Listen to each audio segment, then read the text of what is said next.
show you how to change your wheel. Now, ideally, you'll have a nice warm garage to do this in, and you've broken down at home. Well, that's pretty unlikely, to be honest. We're actually changing these wheels out for winter tyres, which have been described in one of our previous videos, which actually I think you will find is about here. Just there. Yeah, I can see it right here. Yeah. So we're going to change out for winter tyres, but if you're at home and you've got a slow puncture and you've got a spare wheel, it's just a quick guide on how to do that. Okay, so first things first, you're going to need a jack. Now, this kind of jack is commonly referred to as a scissor jack, although I think this is a variant of the scissor jack. Basically, it's a thread with a handle. You turn the handle and it makes the jack go up. Pretty straightforward. These come with most cars, but they are only rated for the weight of the vehicle in which you're working on. Now, I'm going to show you how to use this, but as a preference, I don't use them because they have been known to fail. If you can, get yourself one of these, or borrow one, buy one. They're not expensive. It's a trolley jack. It'll do the same job, but this one is rated up to 2 tons. Now, we're working on a Mini, which is nowhere near 2 tons, so we've got a good safety margin here. And being hydraulic, there's no risk of any threads stripping and breaking, and there's no risk of the car coming crashing down. So, like I said, I'm going to show you both, but we're going to use this one to actually change the wheel. Okay, so when you go to jack your car up, what you'll find is underneath there will be a jacking point for each corner. Sometimes you'll find a little arrow printed on the plastic sill trim. Yeah? Have a look underneath, and what you'll see is a cutout in the metalwork, or in this case there's a rubber block, and that indicates where the jacking point is, and it indicates where the top of the jack needs to go in order to jack the car. And now this is critically important. If you're not sure, check your manual or go to a garage. The reason I say this is if you get the jack in the wrong place and you put it on something soft like a plastic splash guard underneath, as soon as you try and jack the car up and it takes the weight of the car, the jack will go through any of those soft components and onto the floor. It could hit engine components, drivetrain components, probably not suspension components, they're not close enough, but you can cause a lot of damage. So it is critically important you have this in the right place. Basically, it needs to be on anything hard, metal and solid that is part of the main structure of the car. Okay, so normally before we jack the car up to change a wheel, what we have to do is slacken off the wheel nuts. So I'm going to quickly do that now.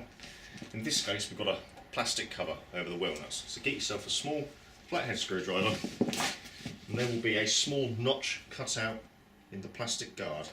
Get the screwdriver underneath, give it a good pull, can't break it.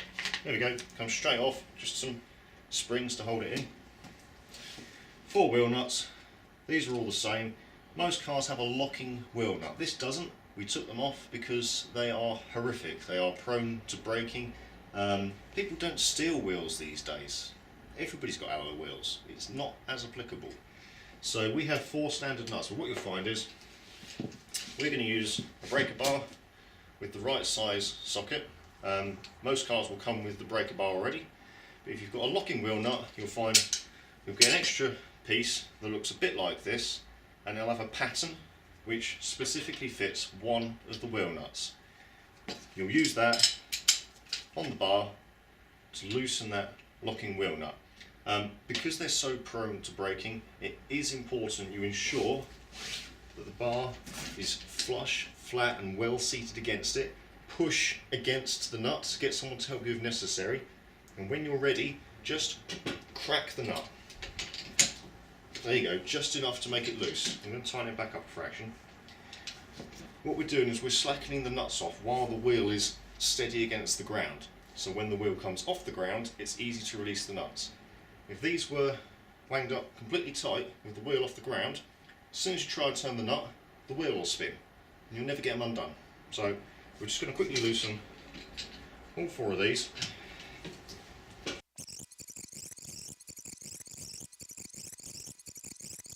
And now I'm going to show you how to jack the car up. So don't forget, we want the highest leading edge of any jack. So you've got one here like that, and then you can see our trolley jack Similar idea, it's the highest point.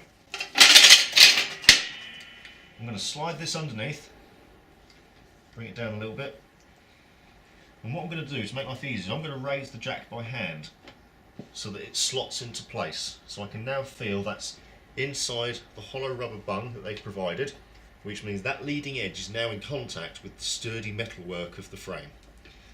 So now I'm going to open it up slightly, just so it touches the ground. And there we go. Make sure it's flat and level. Never ever jack a car with the jack at an angle. Never. Because it will slip, it will come out in a hurry and the car will come crashing down. I found out the hard way with an old Land Rover. That was my own fault, I didn't check. So, line that up. Straight, flat. Keep your hand away when it starts to take the strain. The last thing you want to do is have your hand anywhere near this and for it to slip. You'll notice I'm standing here, safe distance away, so that if the car comes down, nothing's going to hit me. Don't put your head under the wheel arch, don't put it under the mirror, keep away from the vehicle. I'm just slowly going to wind this round, and now it's taking up the stress, the weight of the car, and you can see this is now stiff in there. It's taking the weight.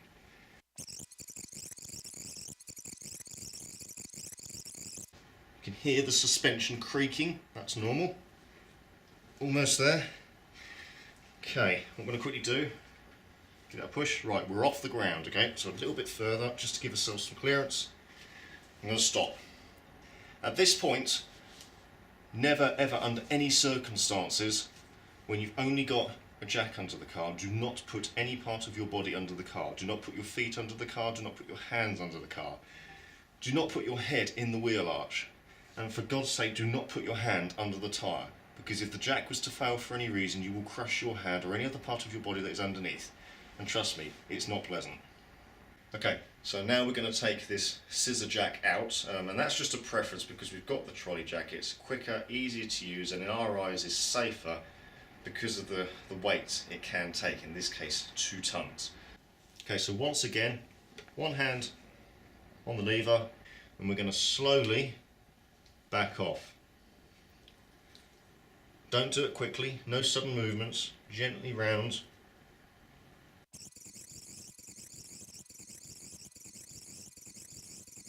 At this point, if you changed your wheel, you would tighten up all your wheel nuts again, but we'll get to that when we change the wheel.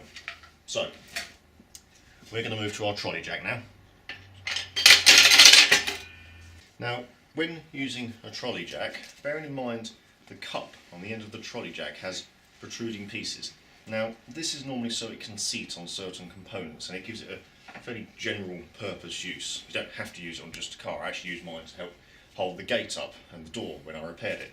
So what we're going to do is I'm going to put this bit of scrap wood on top. The only purpose of this is to spread the load out so that when we do jack the car up, it's not forcing it on tiny points that could cause damage. So I'm going to put the wood on top, just there. Okay. I'm going to slide the jack underneath and make sure that the cup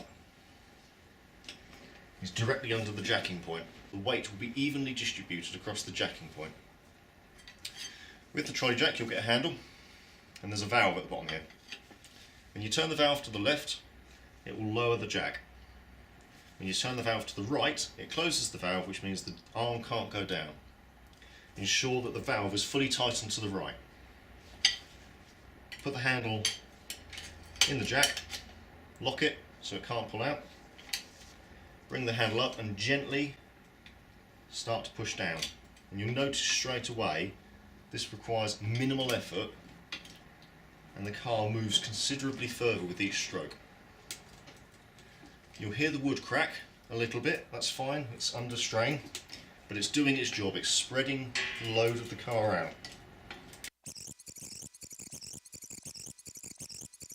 So the wheel is now free. So now that's under there, we're going to take the handle out. The reason I'm doing this is because if the handle's in, there's a good chance of me tripping over it. The jack is currently under stress and it is unlikely to go anywhere. But what we are going to do is, as soon as we've removed the old wheel, we're going to place it underneath the car. And I'll show you why in a minute. Okay, so now the car is jacked up. Don't forget, it is only the trolley jack that's holding it up, so keep your distance, don't put your head under anything. So you remember earlier, we slackened off these wheel nuts, and the reason for that is, as I said earlier, so that when the wheel is off the ground and there's no friction, we can easily remove the nuts. Alright? And you'll see these are coming off really easy now. These are now finger tight, so this wheel is no longer under any pressure on the hub. So these will come out relatively easy.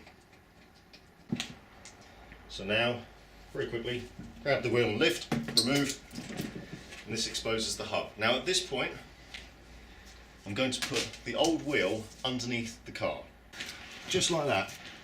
Now the reason for this is, if for any reason the jack were to fail, we want something solid for the car to land on. It's that added element of safety. It's better to sacrifice one of your alloy wheels than to sacrifice your head. And that seems pretty fair, I think I can go with that.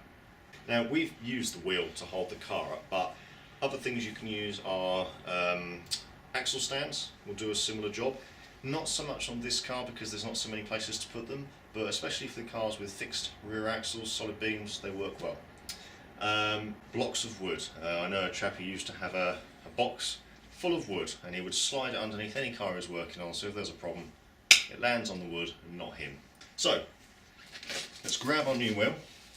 What we're going to do is we're going to just roughly line up where the holes are. And the easiest thing to do is to get hands underneath, get your body weight on it, and just gently lift it into place until it's flat on the hub. Once it's on, grab yourself your wheel nut,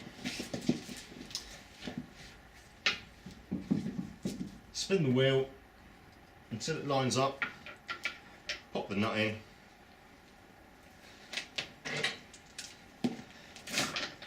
get the socket and just turn it enough to get it to bite, just to hold the wheel in place.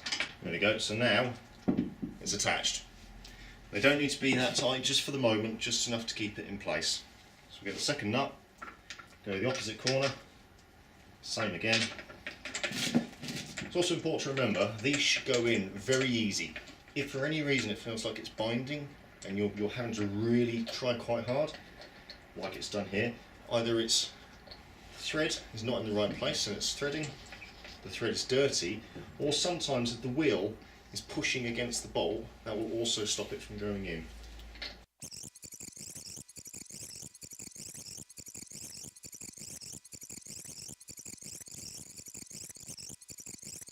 Okay, we're on. The wheel is now mostly attached. Okay, so now the nuts are in and the wheel is in place. They're not tight enough to lower the car, but we'll do that now. So, grab your breaker bar and the right socket, put them together and just want them tight enough so that they're snug. And don't forget, we can't do them very tight because the wheel's off the ground.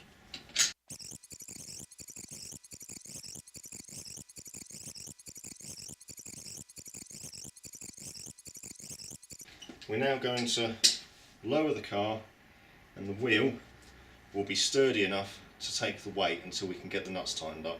Okay, so don't forget we've put this wheel underneath to brace the car should it drop, so we can take that out now. Put that somewhere safe.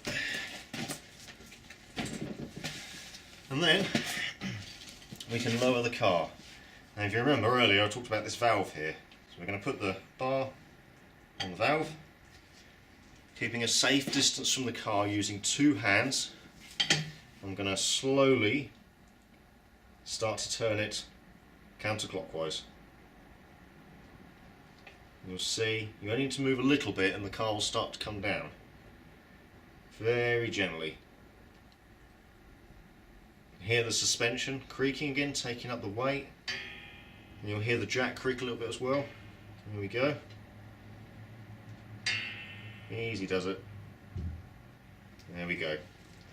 So we're now on the ground. What I'm going to do to get this clear, I'm just going to push it with the bar. Don't grab the trolley, hit the handle and drag it out. Now, something you will notice when the car comes down is that the suspension will look out. The car may look slightly higher, or it just won't feel balanced. Don't worry, that's completely normal, and that's purely because of the fact that we've had the car up, the suspension has been at its fullest extent, and as the car has come down and the tyre has made contact with the ground, the suspension geometry is now slightly out.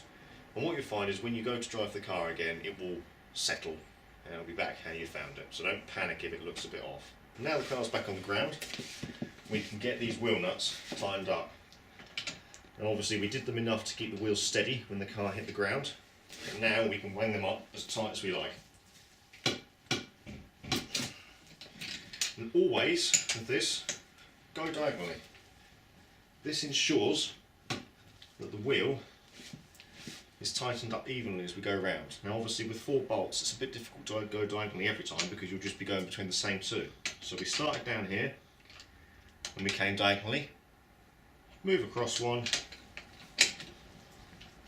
tighten that up and then go diagonally again and then move across to the first one you did.